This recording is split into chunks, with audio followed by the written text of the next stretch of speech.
Kung hindi nasusunog, nalulunod. Akala nyo ba sa pelikula lang nangyayari ito? Sa ngayon, totoong buhay na ang mga ito at hindi na palabas. Paano kung malaman mong ang inyong lugar maaaring mabura na sa mapa?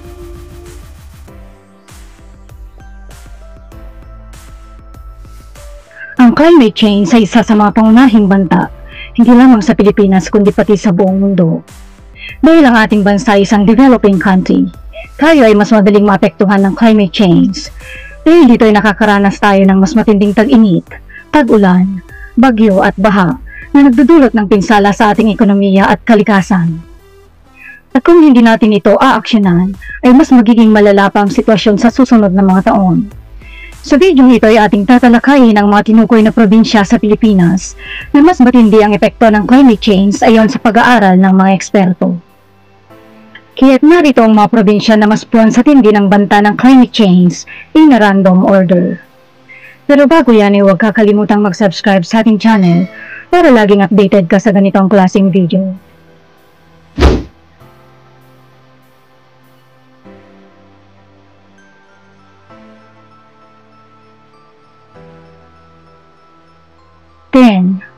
Occidental Mindoro.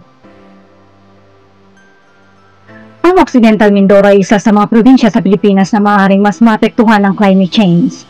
Tulad ng ibang mga probinsya sa bansa, nakakaranas din ang Occidental Mindoro ng mga pagbabago sa klima, tulad ng mas matinding tag-init, pagbaha at bagyo.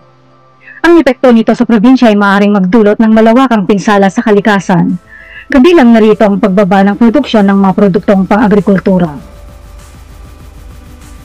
9. Oriental Mindoro.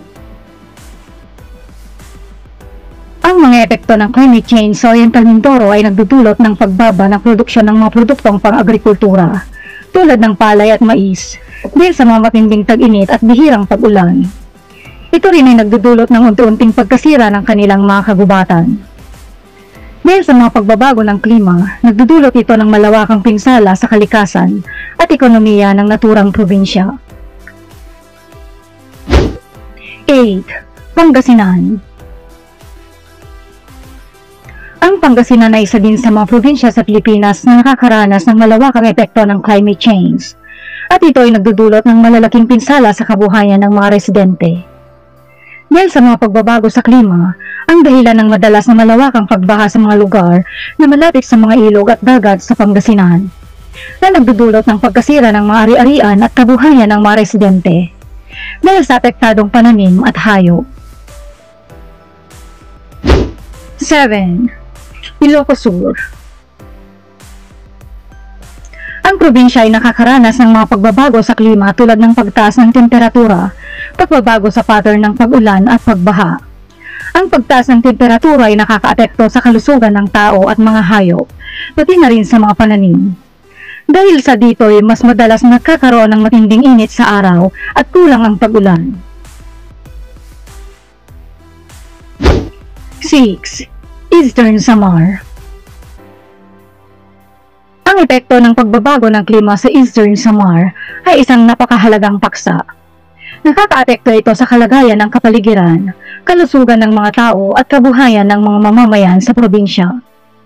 Dahil sa pag-init ng klima, mas madalas ang pagkakaroon ng tagtuyot dito. Madalas din ang mas malalakas na bagyo at kalamidad na nagdudulot ng pinsala sa kabuhayan ng mga mamamayan. 5. Zambales. Ang pag-init ng klima ay nagdudulot ng pagtaas ng temperatura sa Zambales. Dahil dito ay mas madalas na magkaroon ng tagtuyot sa probinsya at maaring magdulot ng kakulangan sa supply ng tubig para sa mga pananim at pangangailangan ng mga tao. Ang pattern ng ulan sa Zambales ay nagbabago rin dahil sa pagbabago ng klima. Madalas na may matagal at malalakas na pag-ulan sa probinsya na nagdudulot ng mga pagbaha at pagkasira ng mga infrastruktura at pananim. 4. Aurora. Ang Aurora Province ay matatagpuan sa baybayin ng silangang bahagi ng isla ng Luzon. Mayroon itong tropical na klima na mas mataas na temperatura at mahalumigmig sa buong taon.